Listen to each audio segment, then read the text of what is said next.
Everywhere in Iron Kingdoms, warcasters and warlocks are exceptional individuals with extraordinary powers. They lead powerful armies in no-respite wars thanks to their martial, psychic and more or less occult abilities. They conquer the battlefield supported by intrepid warriors, huge mechanical automatons endowed with conscience and devastating weapons, or even furious beasts with sharp fangs and claws, true machines of warfare made of flesh and blood.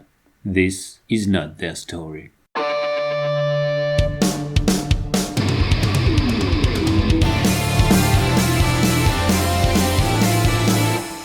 Hello everyone, welcome to Dramatic Chic-Punk channel for a mini video dedicated to the rules of Company of Iron. We are going to see together the principle of the game, the basics of the rules. This video isn't really meant to be exhaustive. It's mostly so you can understand what we're talking about if you've never played it before.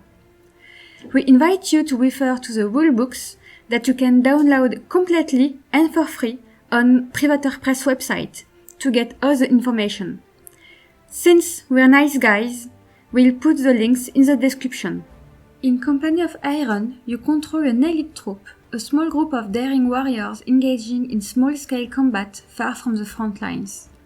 Whether it's retrieving crucial information, eliminating an enemy scout group, or conducting a supply blitz, every soldier counts. In this low-point game format, no warcaster, no warlock. Your troops are guided by a commander who can be a solo, an officer, or a unit leader model.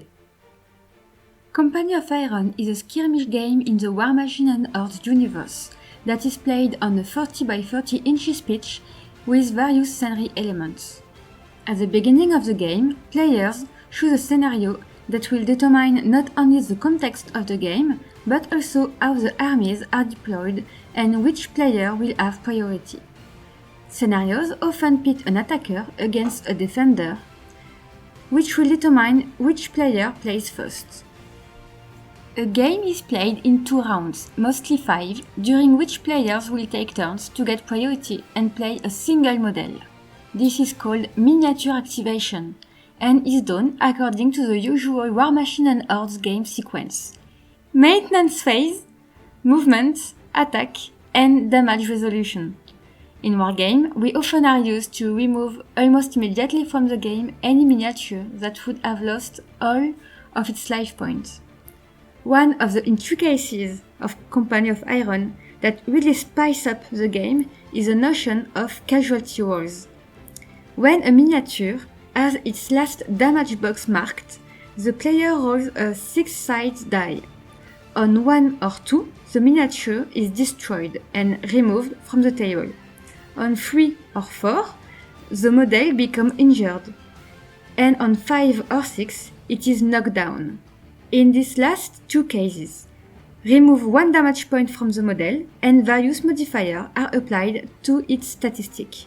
For example, a miniature that is knocked down benefits from the cover, that is to say a +4 defense bonus, as long as the origin of the attack is within 0.5 inches.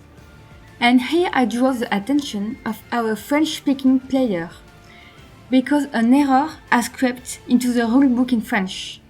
It is indeed 0.5 inches as indicated in the original English version, and not 5 inches as written in the French version.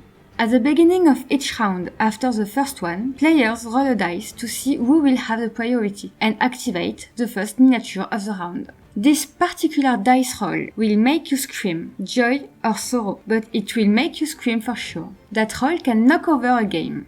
Another interesting feature of Company of Iron is the cards. First, there are the Commander upgrade cards, which will boost his abilities. Indeed, you have to choose a model to be the commander of your company and allocate him a card that will give him a strategic advantage. These improvement cards offer to your commander 5 additional damage boxes and in most cases 1 to 3 additional command points, which increases the command range of the miniature and therefore the distance at which he or she can control a warjack or a warbeast, for example. In addition to this, it will benefit from special rules specific to each card. During the game, you can take advantage thanks to the command card that bring a real tactical dimension to the game. On the top half of each card, you will find a battle plan. Each player can use a single battle plan during each round when they have priority. On the lower half of the cards is one of the 5 existing privileges: Boost, Additional Die, Reroll, Shake, or Recover. I invite you to pause the video to read the details of this privilege. There is no limit to the number of privileges you can use during a round, but be careful, your hand wears out quickly. The number of command cards is determined first by the number of points of the game. In a 20-point game, each player must have 5 cards. In a 25-point game, you can get 6 cards.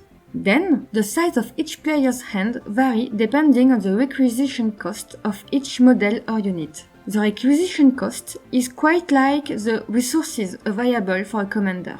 With only elite troops under his command, he will need less support than if he commands a troop of noobs. You'll find the complete list of the miniatures playable at Company of Iron and their requisition costs at the Privateer Press website, and we'll put the link on the video description. For example, if I want to play Nisya, Tear of Vengeance, in my Menot troops, I will have 1 command card less. On the other hand, if I want to add the Light Warjack Revenger, I'll have an extra card. Speaking of Warjacks, the question of their control arises. How can I give an order to my Revenger if there is no Warcaster in my team? In Company of Iron, your commander automatically obtains the special rule Jack Marshal if he is a War Machine commander, and Beast Warden if he is a Hordes commander. As a result, once per activation, and if it is within the controller's command range, a Warjack controlled by a Jack Marshal or a Warbeast controlled by a Beast Warden can gain different benefits that will give him bonus. For example, a +2 bonus to attack rolls during its activation in the case of the more accurate effects. Again, and not just because I'm lazy, I invite you to pause the video to see the different benefits. A Warjack can only gain a benefit when its Cortex system is operational, and in the case of a Warbeast, it only works as long as his Spirit aspect is activated. In addition, a Warjack or a Warbeast within the commander's command range can perform one single action on its reference card that would normally require it to spend a focus point. Please note that only light Warjacks and small beasts on base up to 40 mm in diameter can be played at Company of Iron. Personally, I find it a great game format, especially when you like to play fast and cool games. There's much more interaction between players than in a War Machine game, since miniatures are activated one after the other and it requires you to really anticipate your opponent's movements, make choices, prioritize one miniature over another to focus on scenario objectives, because in this game, victory is by scenario, no caster kill. I'm done with you for today and I hope you enjoyed this small video. Please drop a comment below, especially English speakers, because I'm so afraid that my dreadful accent make it difficult to understand.